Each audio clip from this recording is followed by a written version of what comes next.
नमस्कार दोस्तों, कैसे हैं आप सब। उम्मीद करता हूं स्वस्थ होंगे और मस्त होंगे। दोस्तों, जैसा कि आप जानते हैं कि हम लोग पढ़ रहे हैं क्या कोऑर्डिनेट ज्योमेट्री। आज हम लोग शुरू करेंगे क्योंकि भारी देखो कुछ ऐसे टॉपिक्स होते हैं जिन पर भारी डिमांड होती है। भारी डिमांड मतलब जो बार बार बहुत छोटे टॉपिक होते हैं और बड़े बड़े आसानी से जो है ना, बहुत आसानी से सवाल सॉल्व करवा देते हैं। तो आप सीजीएल का मेंस नज़दीक है, आप देख रहे हो सीजीएल का मेंस बहुत नज़दीक है और बहुत सारे एग्ज़ाम लगे हुए हैं। हाँ ठीक है, तो भाई इन सब के लिए इम्पोर्टेंट बन जाता है। एनटीपीसी का दोबारा पेपर होने वाला है तो वहाँ भी यार रिपीट कर देगा। और एनटीपीसी का जो मेंस हुआ है, ठीक है, आप देख ही रहे हैं कैसा मेंस आया है। ठीक है, तो चलिए शुरू करते हैं दोस्तों। आज हम पढ़ेंगे कोऑर्डिनेट के बारे में। कोऑर्डिनेट के बारे में समझते हैं, ठीक है। पहले टाइप वाइज कर लेंगे दोस्तों, कोई दिक्कत वाली बात नहीं है। चलिए, समझना है मेरे भाई मेरे दोस्त, यहाँ पे समझना है एक वर्ड होगा भुज और कोटि। ठीक है, भुज और कोटि क्या होगा, ठीक है जी। चलो सवाल से कराते हुए चलेंगे ना। भुज और कोटि की बात करेंगे। किसकी बात करेंगे? भुज और कोटि के बारे में बात करेंगे। जैसे एक्स एक्सिस है और ये वाई एक्सिस है, ठीक है। तो इस एक्सिस को भुज बोलते हैं, ठीक है भाई, ऑर्डिनेट एब्सिसा, ठीक है, तो उसको बोलते हैं। अपन ने कहा देखो, जैसे मान लो, जैसे समझाओ, मैं समझाता हूँ। मैं ये बोलूँगा, पहला जो पॉइंट होता है, पहला पॉइंट, इसे ऑर्डिनेट बोलते हैं। इसे क्या बोलते हैं? ऑर्डिनेट। और इसे एब्सिसा बोलते हैं। इसे भुज बोलेंगे, इसे कोटि बोलेंगे, ठीक है भाई। हाँ, अब आपसे बोला किसी का जो भुज है वो कोट के बराबर है, भुज है वो कोट के बराबर है, मतलब ये और ये दोनों आपस में बराबर है। तो अगर ये दोनों आपस में बराबर हैं तो k और 2k - 1 क्या है? बराबर। तो 2k में k घटेगा, बराबर 1 आएगा, तो k का मान क्या आ जाएगा? 1 आ जाएगा। तो आपसे पूछा k का मान क्या होगा, तो आंसर आ जाएगा ऑप्शन नंबर ए आ जाएगा। मित्र, कोई दिक्कत वाली बात नहीं है। चलिए आगे बढ़ते हैं, अगला सवाल। अब हम देखो, जैसे हमने पढ़ा कि भुज और कोट के बारे में पढ़ा कि भुज क्या होता है मित्रों। तो मैंने कहा ये एक्स एक्सिस को भुज बोलते हैं, ठीक है, ऑर्डिनेट बोलते हैं। इसे क्या बोलते हैं? ऑर्डिनेट, ठीक है जी। और इसे क्या बोलते हैं? एब्सिसा बोलते हैं। अरे स्पेलिंग क्या है भाई? ABCI होता है शायद, नहीं सही है, सही स्पेलिंग लिखा, ABSCI ठीक है। तो भुज और कोटि कहते हैं। तो यहाँ तक आपको ये चीज़ ध्यान से याद रखना है, ये चीज़ आपको बहुत अच्छे से रट्टा मार जाना है कि भुज और कोटि बोलते हैं। अब देखो, कोई भी एक्सिस होता है ना, कोई, अब इसका पोलर कोऑर्डिनेट, अगर कोई XY लिखा जाए, इसका पोलर कोऑर्डिनेट कैसे निकालते हैं? पोलर कोऑर्डिनेट, पोलर कोऑर्डिनेट क्या होता है, ध्यान समझना। पोलर कोऑर्डिनेट क्या होता है? पोलर कोऑर्डिनेट होता है, ठीक है भाई, ये होता है x cos थीटा, नहीं r cos थीटा और r sin थीटा हो जाता है, ठीक है। ये जो भुज और कोटि है, इसी को पोलर फॉर्म में लिखते हैं, जहाँ पे थीटा क्या होगा? थीटा हो जा tan थीटा क्या होगा? tan थीटा होगा y एक्सिस, y बटे x एक्सिस, ये आ जाता है। और r क्या होगा मित्र? r क्या होगा? रूट में होता है x² + y²। बस इतनी ही बात को बोलते हैं क्या? पोलर कोऑर्डिनेट बोलते हैं। बोलो भैया, यहाँ तक कोई दिक्कत है किसी को? जल्दी से इस बात को राइट डाउन करो। मैंने कहा कि x और y दो एक्सिस है, एक x एक्सिस लिखा गया है, एक y एक्सिस लिखा गया है। तो इसमें हमने बोला कि इसका मुझे पोलर कोऑर्डिनेट निकालना है। तो पोलर कोऑर्डिनेट क्या आएगा? r cos थीटा और r sin थीटा कहलाता है। तो पोलर कोऑर्डिनेट क्या कहलाता है? ये वाली पॉइंट को पोलर कोऑर्डिनेट बोलते हैं और ये पॉइंट कहलाता है r cos theta, r sin theta कहलाता है। तो दोस्तों ये बात आपको अच्छे से रट्टा मारना है। अपन ने कहा गुरुजी एकदम सटीकता के साथ ये बात करेंगे। दूसरा पॉइंट आप समझो, दूसरा पॉइंट आप समझना, एक मिनट हाँ जी, दूसरा पॉइंट आप समझना, ये आपका याद रखना है आपको चीज़। अब अगर ये बात आपको क्लियर है चीज़ें, तो अब आप ध्यान समझना। मैं से एक सवाल करता हूँ, सवाल ध्यान समझता हूँ। बहुत छोटा सवाल बनता है, बहुत छोटा सवाल। सवाल क्या बनेगा? सवाल बना कि 1√3 दिया गया है। क्या दिया गया? 1√3। तो पहले मुझे सबसे पहले tan थीटा निकालना चाहिए। क्या निकालना चाहिए? tan theta. क्यों tan थीटा मित्रों? tan थीटा क्यों निकालना चाहिए, ज़रा ध्यान समझो। हम इसे x एक्सिस बोलेंगे, इसे y एक्सिस बोलेंगे। तो tan थीटा आएगा y/x आएगा। क्या आएगा? y/x आएगा, ठीक है जी। tan थीटा क्या आएगा? y/x आएगा। तो y की वैल्यू कितनी है? आपने कहा √3 है और x की वैल्यू कितनी है? 1 है। तो आंसर आएगा ये √3। तो tan 60 का मान क्या हो जाएगा भाई? tan 60 का मान क्या आ जाएगा? √3, ठीक है भाई। तो थीटा का मान क्या आएगा? 60 आ जाएगा। क्या आ जाएगा? 60 आ जाएगा। थीटा का मान 60 डिग्री आ जाएगा, ठीक है जी। तो अपन ने कहा tan 60 आ जाएगा। अब ये आ गया, अगर ये आ गया तो मुझे r निकालना चाहिए। r क्या होगा? x² + y²। यही तो पढ़ाया मैंने आपसे, x² + y² आया। x कितना है मित्रों? x कितना है? आपने कहा 1 है, 1 का स्क्वायर। y कितना है? √3 है। तो 3 1 4 आएगा, 4 का मतलब आएगा 2। तो यहाँ पे पॉजिटिव लेंगे हमेशा 2। तो आर की वैल्यू 2 आ गई। अब मैं कहूँ अगर मुझे पोलर कोऑर्डिनेट लिखना है, अगर मुझे पोलर कोऑर्डिनेट लिखना है तो मैं पोलर कोऑर्डिनेट ध्रुवीय निर्देशांक को कैसे लिखूंगा? कॉस थीटा के टर्म में लिखा जाता है। ये एक्स और वाई को कॉस थीटा और साइन थीटा के टर्म में लिखते हैं, कॉस थीटा और साइन थीटा के टर्म में लिखते हैं मित्रों। इसी बात को हम क्या बोल देते हैं? पोलर कोऑर्डिनेट बोल देते हैं। बस इतना ही बात है। तो अपन मित्र क्या करेंगे? अपन ये करेंगे, आर लिखा, आर की वैल्यू कितनी है? 2 है। कॉस थीटा, थीटा की वैल्यू 60 है तो 2 कॉस 60 आ गया। अच्छा, हमने कहा यहाँ 2r, साइन की वैल्यू कितनी है और थीटा की वैल्यू 60 है तो 2 cos 60 साइन 60 आ जाएगा। तो इस तरीके से आपका सही जवाब क्या आएगा? 2 cos 60 2 साइन 60 आएगा। ऑप्शन नंबर ए आ जाएगा। कोई दिक्कत है किसी को? तो दिक्कत होना नहीं चाहिए मित्रों, बेसिक सवाल था, सवाल में दम नहीं है। अब देखो ये जो पोलर कोऑर्डिनेट है ना, मैं बोलूँ ये ऑर्डिनेट और एब्सिसा जो है ना, ये भुज और कोटि जो है ना, इसी एक्स एक्सिस और वाई एक्सिस को किसे, इसी एक्स और वाई एक्सिस को पोलर फॉर्म में लिखा जाएगा। तो पोलर फॉर्म में कैसे लिखा जाएगा? इसी फॉर्म में लिखा जाएगा। मतलब पोलर फॉर्म का मतलब ये होता है कि हमारा उसमें साइन भी इन्वॉल्व हो जाए, कॉस भी इन्वॉल्व हो जाए। ठीक है भाई, इसी को हम बोलते हैं पोलर फॉर्म। कोई दिक्कत है यहाँ तक? चलिए अब हम एक फॉर्मेट देखेंगे, अगला कॉन्सेप्ट देखेंगे डिस्टेंस का। एकदम बेसिक से चलते हुए चलेंगे और जो पेपर में आएगा एकदम पूरा टॉप लेवल तक हम लोग करेंगे, जो पेपर का लेवल है। मित्रों मेरे भाइयों, सवाल देखना ध्यान से। सवाल क्या बोला? अगर मैं बोल दूं कि अगर ये ए पॉइंट है, ये बी पॉइंट है ना, ये ए पॉइंट है, ये बी पॉइंट है।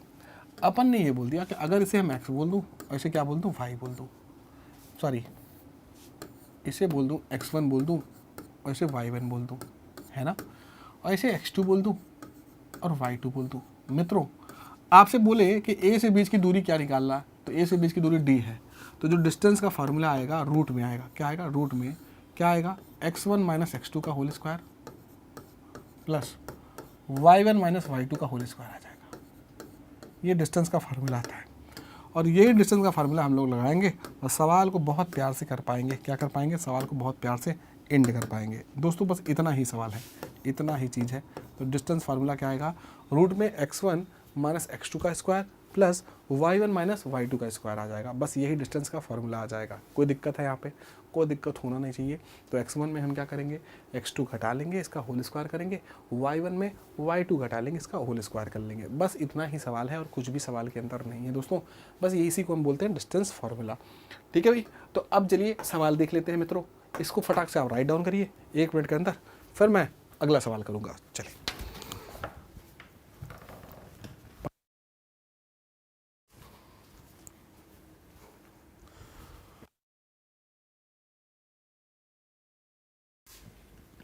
चलो अब ध्यान से समझना मित्र, मेरे भाई, आपने नोट कर लिया इसको।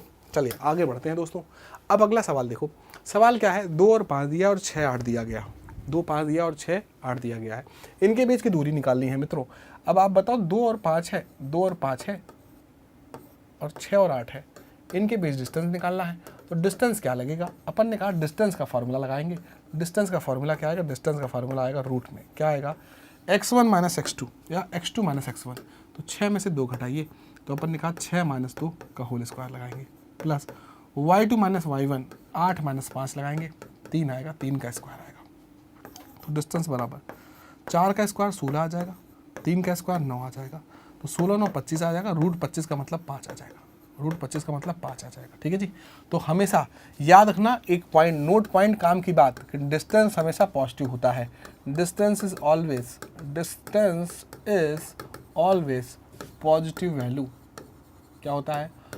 गलती से भी अगर नेगेटिव आता है तो नेगेटिव मत लेना, ऑलवेज पॉजिटिव वैल्यू। तो इसलिए कभी भी, क्योंकि यहाँ जो कोऑर्डिनेट होता है ना, तो कोऑर्डिनेट में मेरे भाई हमेशा जो डिस्टेंस होता है वो, मतलब कोऑर्डिनेट में रूट की वैल्यू 2 वैल्यू ली जाती है, एक तो पॉजिटिव एक तो नेगेटिव। लेकिन हमेशा हमें डिस्टेंस के केस में हमेशा आपको पॉजिटिव लेकर चलना है मित्रों। तो कई बार ऐसा सवाल आ जाता है, आपको जो समझना है। तो डिस्टेंस क्या आएगा? 5 आएगा। ऑप्शन नंबर कौन सा? बी सही जवाब हो जाएगा। बोलो भैया कोई दिक्कत है इसमें? अपन ने कहा दिक्कत तो नहीं है सर। चलिए आगे बढ़ते हैं। और आप जान रहे हैं भाइयों, ठीक है, आप जान रहे हैं कि मज़ेदार सवाल आएगा। देखो यहाँ पे डिस्टेंस, अब देखो कोऑर्डिनेट मत है, कोऑर्डिनेट तो निगेटिव हो सकता है लेकिन डिस्टेंस की वैल्यू जो है वो पॉजिटिव आएगी। तो अब डिस्टेंस लगाना है। तो अपन ने कहा गुरुजी 3 और -7 है और कितना? -5 और 8 है ना। और डिस्टेंस लगाना है फॉर्मूला, डिस्टेंस का फॉर्मूला लगाएंगे। तो डिस्टेंस का फॉर्मूला क्या आएगा, रूट में क्या आएगा, अपन ने कहा गुरुजी देखो ध्यान से, -5 है और 3 यहाँ पे, तो -5 और 3 का होल स्क्वायर करेंगे, ये 8 है और माइनस माइनस प्लस हो जाएगा, तो ये आएगा कितना, 5 3 8 का स्क्वायर 64, 15 का स्क्वायर 225, ये 289 आ रहा भाई मेरे को, तो 289 का मतलब 17 आ जाएगा। कितना आ जाएगा, 17 आ जाएगा। तो इस हिसाब से ऑप्शन क्या आ जाएगा, बी आ जाएगा। बताओ भाई, कोई दिक्कत किसी को? तो भाई डायरेक्टली देखो यहाँ पर निगेटिव कैसे आया, जरा ये समझ लो भाई। देखो यहाँ पर x2 - x1 कर लो या x1 - x2 कर लो, उससे कोई फ़र्क नहीं पड़ता मित्र, कोई फ़र्क नहीं पड़ता। चाहे आप x1 - x2 कर लो, चाहे x2 - x1 कर लो, कोई फ़र्क पड़ने वाला नहीं है मित्र। ठीक है भाई, चलो 1 मिनट, ठीक है। अब आप देखो यहाँ पे -5 में -3 घटा लिया, 8 आ गया, 8 का स्क्वायर 64। अब y2 - y1, 8 में से 7 घटाया, 8 में से -7 माइनस +7 आ जाएगा, तो आपका यहाँ पे आ जाएगा और इसका स्क्वायर कर लिया, आंसर आएगा। चलिए अगला सवाल आप करके दिखाइए। अगला सवाल हमने कहा ध्यान समझो, याद रखना, इंपॉर्टेंट है सवाल, इंपॉर्टेंट, स्टार लगा लो, इंपॉर्टेंट सवाल, जल्दी से 1 मिनट के अंदर करना है आपको। इधर ही रहता हूँ मैं।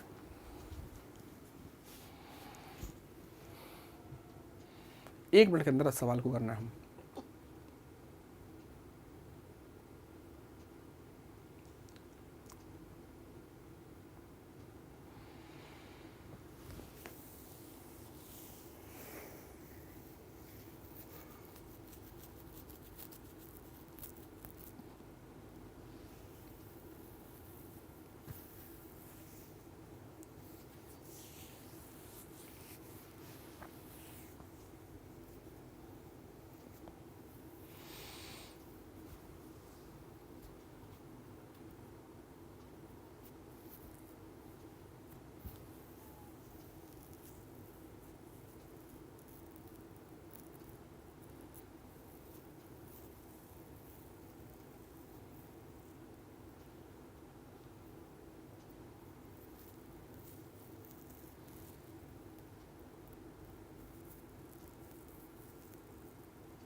चलो बढ़ो आगे, चलो बढ़ते हैं भाई। हाँ जी, सवाल देखते हैं। कहा x का मान क्या है, दो बिंदु है, एक बिंदु x और -1 है। अगली बिंदु क्या है, आपने कहा अगली बिंदु 3 और 2 है। ठीक है जी, आपने कहा डिस्टेंस की बात कर रहा है, डिस्टेंस है 5 सेंटीमीटर। डिस्टेंस क्या है, 5 सेंटीमीटर। तो डिस्टेंस अगर 5 सेंटीमीटर है तो डिस्टेंस बराबर क्या आएगा, रूट में x2 - x1, तो 3 - x का होल स्क्वायर कर लो, प्लस 2 माइनस प्लस आ जाएगा, तो माइनस प्लस का स्क्वायर हो जाएगा। ठीक है जी, और डिस्टेंस आपका 5 है, तो 5 रहने दो, तो 5 रहेंगे, स्क्वायर कर दो, 25 आ जाएगा। ये 3 - x का होल स्क्वायर आ जाएगा, और ये क्या आएगा, 3 का स्क्वायर आ जाएगा। तो 25 में से 16 घटा दो, 25 में 9 घटाओ, 16 आ जाएगा, 16 आ जाएगा। तो आपने कहा 3 - x का स्क्वायर आ जाएगा 16। ठीक है भाई, अब देखो काम की चीज़ यही है, नोट वाली चीज़ यही है, ध्यान से देखो। अब 2 वैल्यू पॉसिबल है, 3 - x का स्क्वायर क्या आ गया, 16 आ गया है, 16 आ चुका है। अब 2 वैल्यू पॉसिबल है, 3 - x की वैल्यू क्या आएगी, आपने कहा √16 आएगी। अब √16 की 2 वैल्यू, एक तो +4 आएगी और एक क्या आएगी, -4 आएगी। √16 की 2 वैल्यू, देखो रूट में हमेशा, रूट की जो वैल्यू रहती है कोऑर्डिनेट में, हमेशा 2 वैल्यू, सिंगल वैल्यू नहीं, 2 वैल्यू। तो अपन ने कहा, तो जैसे आपने ने कहा कि भाई 3 - x, अब 3 - x दिया है, ये वैल्यू किसके बराबर, आपने कहा 4 के बराबर आप ले लो एक बार, और एक बार क्या लेना पड़ेगा, 3 - x की वैल्यू -4 के बराबर लेना पड़ेगा। तो अपन कहेंगे क्या, 3 में से 4 घटा दो, x आएगा, तो x की वैल्यू कितनी आएगी, -1 आएगी। ठीक है जी, अब आप जानते हैं कि मेरे भाई मेरे दोस्त, ये क्या आएगा 3 और -4 इधर आएगा, तो +4 आ जाएगा, तो x की वैल्यू आएगी 7। तो यहाँ या तो 7 आएगा या तो -1। अब संजोग से -1 ऑप्शन में दिया ही नहीं है, तो अपन ने कहा कोई बात नहीं, 7 दिया है तो 7 वाला लेंगे। अब मन में एक सवाल आएगा, मन में क्या सवाल आया, सवाल मन में बस इतना सा आया कि गुरुजी एक बात बताओ, अगर दोनों आ गया तो ऑप्शन में अगर दोनों आ गया तो ऑप्शन उसमें एक सी भी ऑप्शन देगा, और वो ऑप्शन देगा कि first and second both follows. ठीक है भाई, तो दोनों नहीं आएगा, अगर आएगा तो दोनों के लिए आपको एक ऑप्शन देगा सी, जो उसमें बोलेगा first and second both follow, जिसमें -1 और 7 दोनों भी फॉलोज करेगा। तो आपको यहाँ पर समझना है मित्र, कोई दिक्कत वाली बात नहीं समझनी है। ठीक भाई, आगे बढ़ जाऊँ मित्रों, चलो अगले सवाल की तरफ बढ़ते हैं। अगला सवाल, अब हम यहाँ पे देखेंगे इंटरसेक्शन। कौन सा फॉर्मूला? हम क्या करेंगे? इंटरसेक्शन। ठीक है, तो हम डिवीजन देखेंगे। डिवीजन 2 टाइप का डिवीजन होगा। डिवीजन कितने टाइप का होगा? 2 टाइप का। चलिए मैं आपको समझाता हूँ एक बात। तो इंटरनल डिवीजन और एक्सटर्नल डिवीजन। तो डिवीजन देखूंगा, विभाजन देखूंगा। तो अगली बार देखूंगा डिवीजन। डिवीजन का मतलब क्या होगा? विभाजन। विभाजन 2 टाइप का विभाजन होगा। एक तो आपका इंटरनल डिवीजन होगा, एक क्या होगा? ठीक है, एक तो आपका इंटरनल डिवीजन होगा। कौन सा डिवीजन होगा? Internal division. और एक क्या होगा? एक्सटर्नल डिवीजन होगा। एक इंटरनल डिवीजन और एक एक्सटर्नल डिवीजन। बोलो हाँ या ना। आपने कहा एक इंटरनल डिवीजन और एक क्या होगा? External division. ये 2 टाइप का होगा। अब ये क्या चीज़ होता है, ज़रा समझना। ये होता क्या है? तो आपने कहा जी एक अंतर विभाजन होता है, एक अंतर विभाजन होता है, और एक क्या होता है? बाह्य विभाजन होता है। एक अंतर विभाजन, एक बाह्य विभाजन। ये क्या होता है? जैसे मान लो, समझो, मान लो एक ठो लकड़ी दी जाए, एक ठो लकड़ी दिया गया, और हमने कहा एक पॉइंट है। मैंने कहा कि एक लाइन है, ये ए पॉइंट है, ये बी पॉइंट है। ठीक है, एक लाइन है, x1 और y1 है। ठीक है, इसका जो कोऑर्डिनेट है x1 y1, इस पॉइंट का कोऑर्डिनेट है x2 और y2। ठीक है जी। तो अपन ने कहा कि गुरुजी मान लो कोई p पॉइंट है, और p पॉइंट ने क्या किया? इसको m/n में विभाजित कर दिया। क्या कर दिया? m/n को विभाजित कर दिया, m/n में विभाजित कर दिया। जैसे मान लो ये कलम है, और इस कलम को हम बीचों बीच कहीं से तोड़ दें, कहीं से काट दें, तो आप काटोगे तो ये एक अनुपात, यहाँ से एक अनुपात होगा, यहाँ से एक अनुपात होगा। तो इन दोनों जो डिवीजन को हम अंदर की तरफ डिवीजन कर रहे हैं, इसलिए इंटरनल डिवीजन बोलेंगे। तो आपने कहा किसी लाइन को एक किसी फिक्स अनुपात में बांटना कहलाता है इंटरनल डिवीजन। तो अपन ने कहा ठीक है भाई, तो अब इस पी का कितने डिवीजन में बांटा है, इस पी के बारे में इंफॉर्मेशन पूछेगा कि बताओ इस पी का कोऑर्डिनेट क्या आएगा। तो याद रखना, जो पी का कोऑर्डिनेट एक्स और वाई आएगा वो बहुत सिंपल सा फार्मूला आएगा। क्या आएगा? m1 क्या आएगा? अरे भैया m1 x1 नहीं, m1 x2 plus m2 x1, गलती, m1 x2 plus m2 x1 upon क्या आएगा? m1 प्लस m2 आ जाएगा। ठीक है जी, ये आ जाएगा। दूसरा आप ध्यान समझना, ये x का, ये x का है, y का क्या आएगा? m1 y2 plus m2 y1 आ जाएगा अपॉन m1 प्लस m2 आ जाएगा। ठीक है, ये x का होगा, ये y का होगा। ठीक है, नहीं दिख रहा होगा तो मैं इसको पूरा वो कर रहा हूँ, रुक जाओ,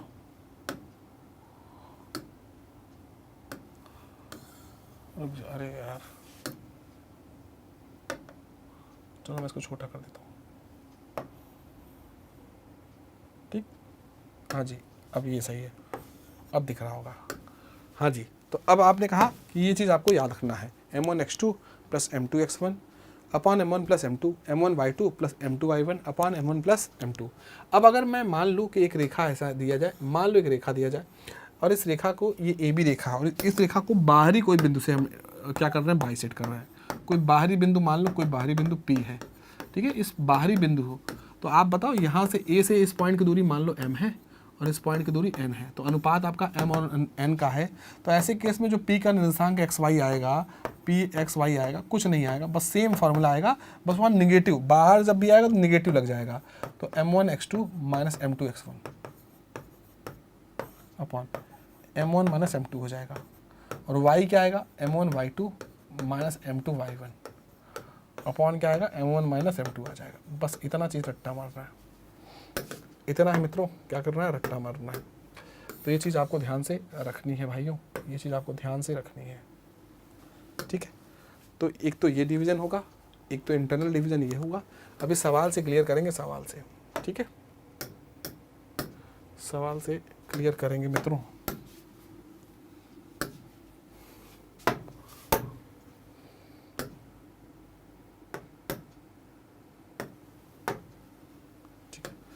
सवाल से ये बात पूरा क्लियर करेंगे, जल्दी से इसको छापो फटाक से, फिर हम आगे बढ़ेंगे। देखो मज़ेदार टॉपिक तो नहीं है, बहुत बोरिंग टॉपिक लगता है मेरे को ये पढ़ाना, लेकिन फिर भी मज़ा आता है, ठीक है, मज़ा कई बार आ जाता है कि इस टाइप के जो सवाल आते हैं ना पेपर में, सवाल करने में बड़ा मज़ा आता है इसमें, ठीक है भाई। तो चलिए जल्दी से राइट डाउन करो, फिर हम आगे बढ़ें। हाँ जी, मैं हट जाता हूँ।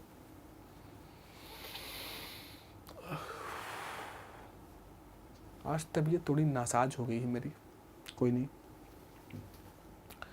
संसारिक माया मोह है, तबीयत तो नासाज होती रहेगी।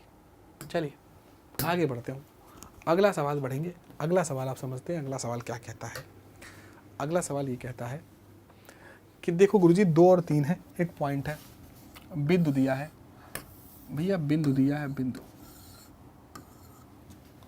2 - 3 दिया है, 2 - 3 दिया गया, और -4 और 6 दिया गया है, ये दिया गया है। कोई रेखाखंड, कोई बिंदु P है, कोई रेखाखंड बिंदु P है, 1:2 में इंटरनल डिवीजन मारता है। 2 - 3 और -4 6 को मिलाने वाले रेखाखंड को 1:2 में इंटरनल डिवीजन करता है। तो m और n का रेशियो दिया है 1:2, ठीक है भाई, इंटरनल डिवीजन कर रहा है 1:2। तो P के बारे में इन्फॉर्मेशन पूछेगा, P के बारे में इन्फॉर्मेशन। तो हम x कैसे निकालेंगे, x ऐसे निकालेंगे कि m1 में x2 गुणा करेंगे और प्लस m2 में x1 का गुणा करेंगे, अपॉन क्या करेंगे, m1 प्लस m2 कर देंगे दोस्तों। अच्छा y क्या करेंगे दोस्तों, y m1 y2 लिखेंगे प्लस m2 y1 लिखेंगे, अपॉन क्या लिखेंगे, m1 प्लस m2 लिख लेंगे दोस्तों, अपन ने कहा ठीक है जी गुरुजी। अब अपन बताओ, अपन करेंगे क्या, x1 y1 x2 y2, ख़त्म सवाल। सवाल क्या, x बराबर m1 की वैल्यू कितनी है 1 कर दिया, x2 कितना है -4, 1 - 4, m2 कितना है आपने कहा गुरुजी, अच्छा ये m और n में लिख दिया हूँ क्या, चलो इसको m1 और m2, n लिख दिया हूँ, n मत लिखो, m1 m2 लिख लो भैया। अच्छा जी, आप इसलिए कंफ्यूज हो रहे होंगे, अरे n मत लिखो, आप इसे m1 बोल दो, इसे m2 बोल दो, आदत पड़ चुकी है ना लिखने की।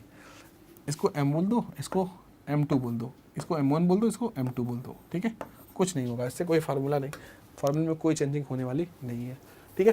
तो इसे m1 m2 बोल दो। तो आपने कहा m1 क्या है आपका 1 है और m2 आपका 2 है, तो m1 आप क्या लिखेंगे 1 लिखेंगे, और m1 1 लिखेंगे और उसके साथ -4, तो 1 × -4, m2 कितना है आपका 2 है तो 2 लिख दिया, x1 कितना है, x1 आपका 2 है, x1 कितना 2 है तो 2 दूनी 4 आएगा, और m1 1 + 2 आ जाएगा, तो -4 में 4 घटेगा 0 आएगा, उत्तर आपका पहला तो 0 आ गया। अच्छा तो x की वैल्यू कितनी आ गई, आपने कहा 0 आ गई। अच्छा y का कोऑर्डिनेट आ जाएगा, y का कोऑर्डिनेट निकाल लो, y क्या करोगे, आपने कहा m1 लिखोगे, m1 कितना है आपका 1 और y2 कितना है आपका 6, तो 1 × 6 करेंगे, 1 × 6 करेंगे, और m2 कितना है, m2 2 है और y1 -3, 2 × -3, लो भैया ये तो भी 0 आ गया। अरे भैया ये क्या हो गया, 0 आ गया, इसका मतलब कि y x और y दोनों 0 आ गया, तो जो p का निर्देशांक आएगा, p का निर्देशांक क्या आएगा, x भी 0 y भी 0, तो इसका मतलब मूल बिंदु आ जाएगा। तो x का निर्देशांक क्या आएगा मित्रों, मूल बिंदु आ जाएगा। तो आंसर ऑप्शन क्या आ जाएगा, बी आ जाएगा। तो सवाल में कुछ नहीं था, सवाल में सीधा फार्मूला, यहाँ पे हमने कहीं कहीं m और n के फॉर्म में लिखा होता है, कई बार m1 और m2 के फॉर्म में लिखा होता है। तो अनुपात लिखना है, अनुपात लिखने को हम कुछ भी लिख सकते हैं, m/n लिखो चाहे m1 और m2 लिखो, एक ही बात है। चलिए अब अगला सवाल देखिए। अब देखो बाहरी रूप से स्पर्श कर रहा है, बाहरी रूप से डिवाइड कर रहा है, स्पर्श नहीं, बाहरी रूप से क्या कर रहा है, डिवाइड कर रहा है। क्या करोगे, बाहरी रूप से सेम फार्मूला लगाना है। तो एक बार फार्मूला लगाइए, क्या लगाओगे, पहले 2 और 1 लगाओगे, फिर 3 और 5 लगाओगे, 2 और 1 लगाओगे, फिर 3 और 5 के बीच में ऐसा एक नंबर आएगा 2 3 में, क्या करेगा, डिवाइड कर देगा। 2 3 में क्या करेगा, डिवाइड कर देगा। हाँ बस, इसे ज़्यादा करना नहीं है।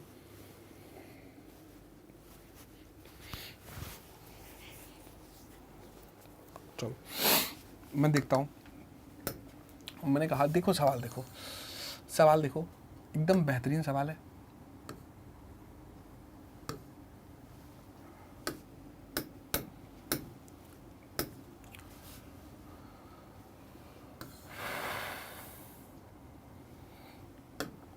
कहा गया कि 2 बिंदु हैं, एक बिंदु पे 2 और 1 है और दूसरे बिंदु पे कितना है, 3 और 5 है, ऐसा दिया गया।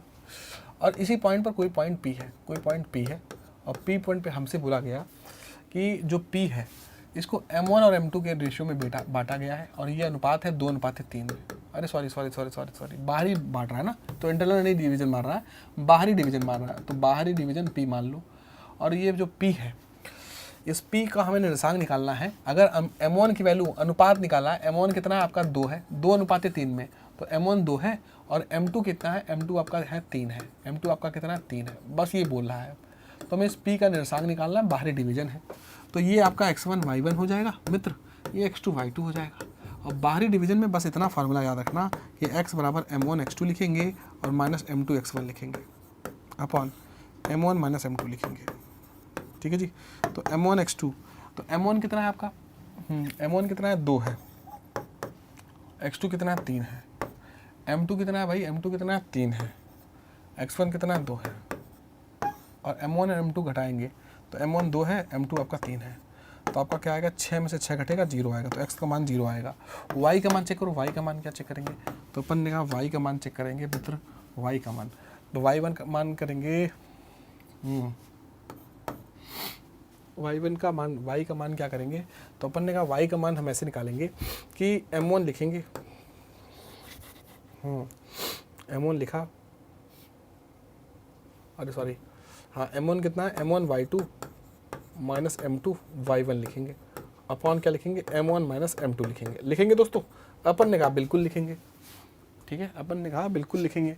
अब आप बताओ कि यहाँ पर देखो एक दो ऑप्शन 0 0 को हो गए, अब y2 निकालो, y2 आपका 5 है और m1 आपका 2 है, तो 2 × 5 10 आ जाएगा।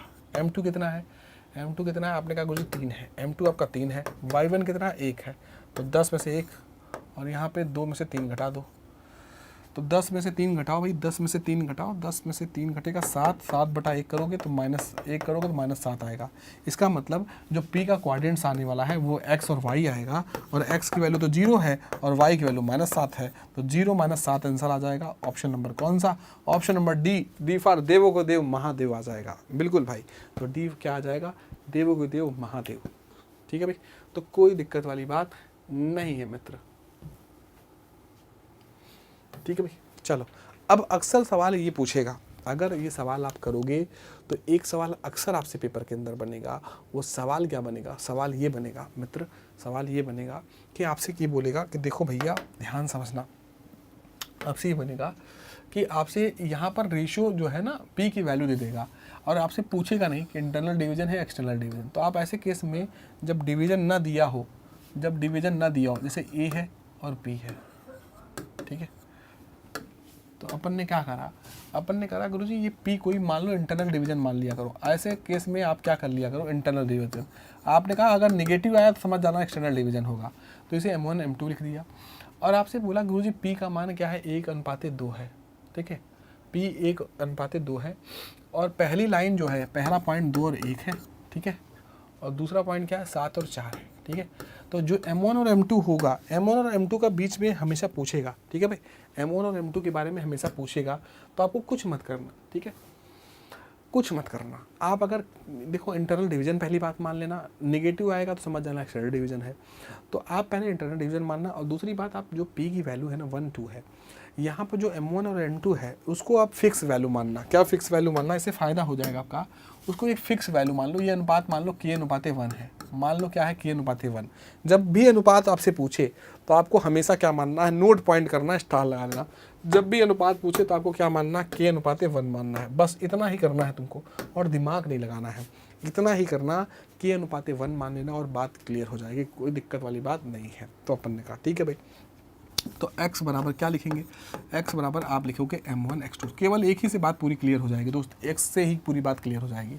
ये x और ये y है, ठीक है जी, और m1 m2 x1 है अपॉन m1 प्लस m2 है ना। तो आपका x कितना है, आपने कहा x 1 है, x क्या है 1 है, और m1 कितना है, m1 कितना है, तो अपन ने कहा m1 k है, x2 कितना है, x2 ये x1 y1 है, ये x2 y2 है, ठीक है भाई। तो x2 कितना आपका, आपने कहा x2 है 7, x2 कितना है 7 है, m2 कितना है m2 मेरे भैया आपने कहा 1 है, x1 कितना है आपने कहा 2 है, अपॉन m1 प्लस m2, तो k+1 लिख लो, गुणा कर लो यहाँ पे, गुणा करने पे क्या मिल जाएगा भैया, गुणा करने पे देखो क्या आता है, ये k+1 आ जाएगा, तिरछा गुणा करने पर ये 7k+2 आ जाएगा, 7k+2 आ जाएगा, 7k में घटेगा 6k आ जाएगा और ये 1 आ जाएगा, अब -1 आएगा, सॉरी -1 आएगा। गड़बड़ा गया क्या भाई? अरे भैया क्या गड़बड़ा दिया हमने, m1x2 + m2x1 / m1 + m2, ठीक है भाई, k+1 सही है, m1 कितना आपका k है, x2 कितना है, x2 7 है, k × 7 कर लिया, m2 कितना है, m2 1 है, y1 नहीं x1 करना है, x1 आपका 2 है, सही है, 7k+2 आ जाएगा और k+1 आ जाएगा, तो 6k, k का मान, यहाँ कुछ तो गड़बड़ है बेटा, कुछ तो सवाल में गड़बड़। अच्छा ये देखो, ये देख रहे हो, ये देखो भैया, टाइपिस्ट महोदय ने मेरे साथ क्या कर दिया है, यहाँ -2 1 है और यहाँ 2 1 लिख रखा है। हे भगवान, यहाँ -2 1 लिखना है, तो अपन ने कुछ नहीं कहा। मैं कहा कोई बात नहीं, मैं इसको फिर से सुधार देता हूँ, मैं इस सवाल में माइनस कर देता हूँ, माइनस यहाँ जो x1 है ना, x1 को माइनस कर लो, बस अब सही है, अब सही है। अपन ने कहा बस अब क्या ही करना है सर, अब तो सवाल पूरा ना कर लेंगे हम। हमने कहा x बराबर, x की वैल्यू कितनी है, आपने कहा 1 है तो 1 बराबर आएगा m1 आपका कितना है, k है तो k लिख दिया, x2 कितना है, आपने कहा 7 है, 7 लिख दिया, m2 की बात करें तो m2 आपका 1 है तो 1 रख दिया, x1 की बात करें तो -2 आएगा। अच्छा, अपॉन k+1, अपॉन क्या आएगा, k+1, तिरछा गुणा करो तो k+1 आ जाएगा, ये 7k आएगा और -2 आएगा, ठीक है, तो ये 6k, हाँ तो ये आएगा कितना, 6k बराबर 7 में से घटेगा 6 आएगा और 2 1 3 आएगा, तो k बराबर आ जाएगा क्या, 3/6 आएगा, और 3/6 को हम क्या बोलेंगे, 1/2 बोलेंगे। और जब k 1/2 आ गया तो हमारा अनुपात तो k/1 लिया था, तो हमने 3/2 में 1 से अनुपात ले लिया, तो 3 क्या आ जाएगा, 2, और पॉजिटिव वैल्यू आई है, इसका मतलब डिवीजन कौन सा होगा, इंटरनल डिवीजन होगा। कौन सा डिवीजन होगा, इंटरनल डिवीजन होगा। कौन सा डिवीजन, आंतरिक विभाजन होगा। अगर नेगेटिव आता, के की वैल्यू नेगेटिव आती, तो हम कहते ये हमने इंटरनल डिवीजन लिया था, ये अपनी बात का अपोज कर रहा है, इसका मतलब एक्सटर्नल डिवीजन होगा। तो कभी के का मान नेगेटिव आ जाए यहाँ पे, ऐसे जैसे के का मान यहाँ पॉजिटिव आया 1/2, तो हम कहेंगे ये इंटरनल डिवीजन। अगर ये नेगेटिव आया तो समझ जाना एक्सटर्नल डिवीजन, ठीक है।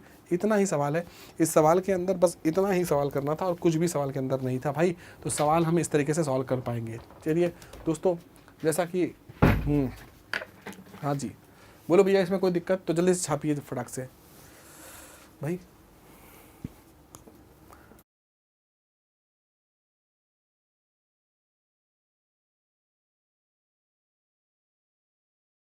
फटाक से, इंटरनल डिवीजन क्लियर हो गया कि नहीं हो गया, बोलो भैया। ठीक है, तो चलिए आज दोस्तों हम लोग जो है, ठीक है, इतना ही रखते हैं। थोड़ा थोड़ा कर पढ़ेंगे क्योंकि दिवालियों का उत्सव है दोस्तों। ज़्यादा पढ़ेंगे तो ज़्यादा ज्ञान मिल जाएगा, ज़्यादा ज्ञान नहीं चाहिए, अपने को सिर्फ सिलेक्ट होना है, ठीक है जी। चलिए आगे बढ़ते हैं। मैं एक इन्फॉर्मेशन आपको बता देता हूँ, उत्कर्ष दिवाली ऑफ़र। जी हाँ दोस्त, उत्कर्ष दिवाली ऑफ़र ये 24 अक्टूबर तक अप्लाइड है।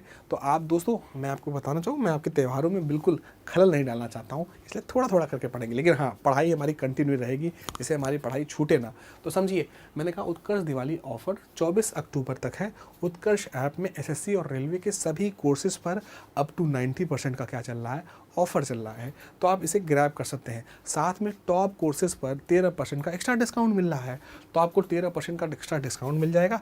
इसके लिए आपको कूपन कोड इस्तेमाल करना पड़ेगा UC13 का। हाँ याद रखना, कोर्स की जो वैलिडिटी होगी वो सिर्फ और सिर्फ क्या होगी, एग्ज़ाम तक होगी। इसका मतलब जब तक आपका एग्ज़ाम नहीं हो जाता तब तक आपका कोर्स कभी समाप्त होने वाला नहीं है। मतलब आपकी जो कोर्स की वैलिडिटी है आप आराम से एक्सेस कर पाएंगे, देख पाएंगे, PDF लगा पाएंगे, हर चीज़ आप आराम से देख पाएंगे। रही बात, इसमें एक फीचर्स ऐड है। वो फीचर्स क्या है कि अगर आप इस ऑफ़र का इस्तेमाल करके आप जो है कोर्स लेते हैं, तो फाइनल सिलेक्शन के बाद पूरा फीस क्या हो जाएगा, आपका वापस हो जाएगा। बस इतनी बात आप याद रखना। अब हम कह दें कि उत्कर्ष में हम कहें दिल्ली पुलिस कांस्टेबल बैच, जो कि जयपुर क्लासरूम से स्टार्ट हो रहा है। उत्कर्ष में हम क्या बोलेंगे, हमने कहा जयपुर क्लासरूम से स्टार्ट हो रहा है मित्रों, जयपुर क्लासरूम से जो कि स्टार्ट हो रहा है। इसकी स्टैंडर्ड प्राइस की बात करूं तो ये 1200 रुपये है। इसकी अगर मैं प्राइम प्राइस की बात करूं तो 2400 रुपये है। कितना है, 2400 रुपये है। अगर मैं SSC कांस्टेबल GD बैच जो कि जयपुर क्लासरूम से स्टार्ट हो रहा है, इसकी स्टैंडर्ड प्राइस 1200 रखा गया है, इसकी प्राइम प्राइस 2400। तो आप इसे ले सकते हैं, ग्रैब कर सकते हैं। आप समझिए बेमिसाल रीजनिंग मैथ्स और अक्षय इंग्लिश रीजनिंग और मैथ्स का अक्षय बैच ले सकते हैं। इसकी स्टैंडर्ड प्राइस 500 रुपये रखा गया है भाई, बहुत मिनिमम अमाउंट में 2 सब्जेक्ट मिल जाएगा आपको, मैथ्स भी मिल जाएगा और रीजनिंग भी मिल जाएगा, ठीक है जी। आपने कहा ठीक है। दूसरा, इसका प्राइम प्राइस जो है वो 950 रुपये रखा गया है। अगर हम एसएससी रेलवे का मास्टर पास करें तो ये 3000 रुपये में आप मास्टर पास ले सकते हैं, कोई दिक्कत वाली बात नहीं है। अगर हम ग्रुप डी लक्ष्य 4.0 बैच की बात करें तो इसका स्टैंडर्ड प्राइस क्या है, 600 रुपये और प्राइम प्राइस इसका 1000 रुपये। रही बात, अगर हम MTS के 70 दिन का टारगेट बैच रखें तो इसका स्टैंडर्ड प्राइस 600 रुपये, इसका प्राइम प्राइस 1100 रुपये रखा गया है। अपन ने कहा गुरुजी देखिए CGL फाउंडेशन सुदर्शन बैच जो कि जयपुर क्लासरूम से है, ठीक है भाई, तो इसकी स्टैंडर्ड प्राइस 2300 रुपये रखा गया है, इसका प्राइम प्राइस 4300 रुपये रखा गया है। तो आपने कहा गुरुजी CGL फाउंडेशन सुदर्शन बैच जो कि जोधपुर क्लासरूम से है तो इसका स्टैंडर्ड प्राइस 2300 रुपये है और प्राइम प्राइस 4300 रुपये रखा गया है, ठीक है भाई। अपन ने कहा CGL 60 दिन का टारगेट बैच है तो हमने कहा इसका स्टैंडर्ड प्राइस 700 और प्राइम प्राइस 1000। हमसे कहा CPO 60 दिन का टारगेट बैच रखा गया है तो इसका स्टैंडर्ड प्राइस 70,000 कह रहा हूँ, 700 रुपये है, 70,000 बोल रहा हूँ मैं, 700 रुपये है और प्राइम प्राइस 1000 है, ठीक है जी। चलिए, अगर मैं RRB NTPC की बात करूँ एक्सप्रेस 3.0, RRB NTPC एक्सप्रेस 3.0 अगर आप लेना चाहते हैं तो इस बैच को भी आप ग्रैब कर सकते हैं बहुत मिनिमम प्राइस में। इसका स्टैंडर्ड प्राइस 1000 और प्राइम प्राइस क्या हो जाएगा, स्टैंडर्ड प्राइस 600 रुपये और प्राइम प्राइस ऑफर प्राइस जो है इस समय 1000 चल रहा है। देखो भाई NTPC का एग्ज़ाम आप जान ही रहे हो, फिर से दोबारा आ रहा है, तो आप इसको बहुत अच्छे से ग्रैब करिए कि जिससे आप आने वाले पेपर में इसको आप एकदम 100% उड़ा सकें, ठीक है भाई। अगर हम अभी लोको पायलट का फॉर्म भरा ही जा चुका है, जान ही रहे हैं हम, तो इसका भी आप जो है बैच ले सकते हैं, 850 रुपये है इसका। लेकिन हाँ, ये इलेक्ट्रिशियन थियरी वाली बैच है तो इसकी बैच की प्राइस क्या है 850 और प्राइम प्राइस की बैच है वो कितना है रुपये है, इसका 1300 रुपये है, ठीक है भाई। अगर मैं दिल्ली पुलिस कांस्टेबल गौरव बैच की बात करूं तो इसका स्टैंडर्ड प्राइस 599, प्राइम प्राइस क्या हो जाएगा 999 हो जाएगा, ठीक है जी। तो आप इसे ले सकते हैं, कोई दिक्कत वाली बात नहीं मित्रों। तो आप बड़े प्यार से इसको करिए। साथ में अगर मैं बात कर दूं, क्योंकि बिना टेस्ट का आपका कोई उद्धार होने वाला नहीं है, क्योंकि जब तक आप टेस्ट लगाओगे नहीं तब तक आपकी तैयारी का जो है सही मार्गदर्शन नहीं हो पाएगा। तो तैयारी में भैया टेस्ट का बहुत इंपॉर्टेंट रोल होता है। आप कितना अच्छा तैयारी कर रखे हैं ये टेस्ट का रिजल्ट आपका बताने लगता है कि भाई आपकी तैयारी में कहाँ स्तर तक हो चुकी है, ठीक है भाई। चलिए मैं आपको बता दूं इस टेस्ट के बारे में, अगर आप उत्कर्ष ऐप की सभी टेस्ट सीरीज़ पर भी 90% का ऑफ चल रहा है, तो अगर आप चाहते हैं कि उत्कर्ष का टेस्ट सीरीज़ भी लेना चाहते हैं तो आप ले सकते हैं राजस्थान का, ठीक है भाई, Rajasthan SI Hindi GK GS का कॉम्बो टेस्ट सीरीज जो कि 2025-26 वाला है, ठीक है भाई। इसमें आपको टोटल 41 टेस्ट मिलेंगे, तो भाई तो इसको भी आप ले सकते हैं। आप ले सकते हैं राजस्थान शिक्षक 3rd ग्रेड शिक्षक का भी ले सकते हैं, इसमें आपको टोटल 50 टेस्ट मिलेंगे। और आपने कहा दिल्ली पुलिस कांस्टेबल का टेस्ट ले सकते हैं, इसका टोटल टेस्ट 90 हो जाएगा भाई। आपने कहा एग्रीकल्चर सुपरवाइजर का टेस्ट ले सकते हैं, ठीक है भाई, जिसमें 65 टोटल टेस्ट मिलेंगे। आप नॉर्थ से 10 का भी ले सकते हैं, ठीक है भाई, इसमें 140 टेस्ट मिल जाएगा।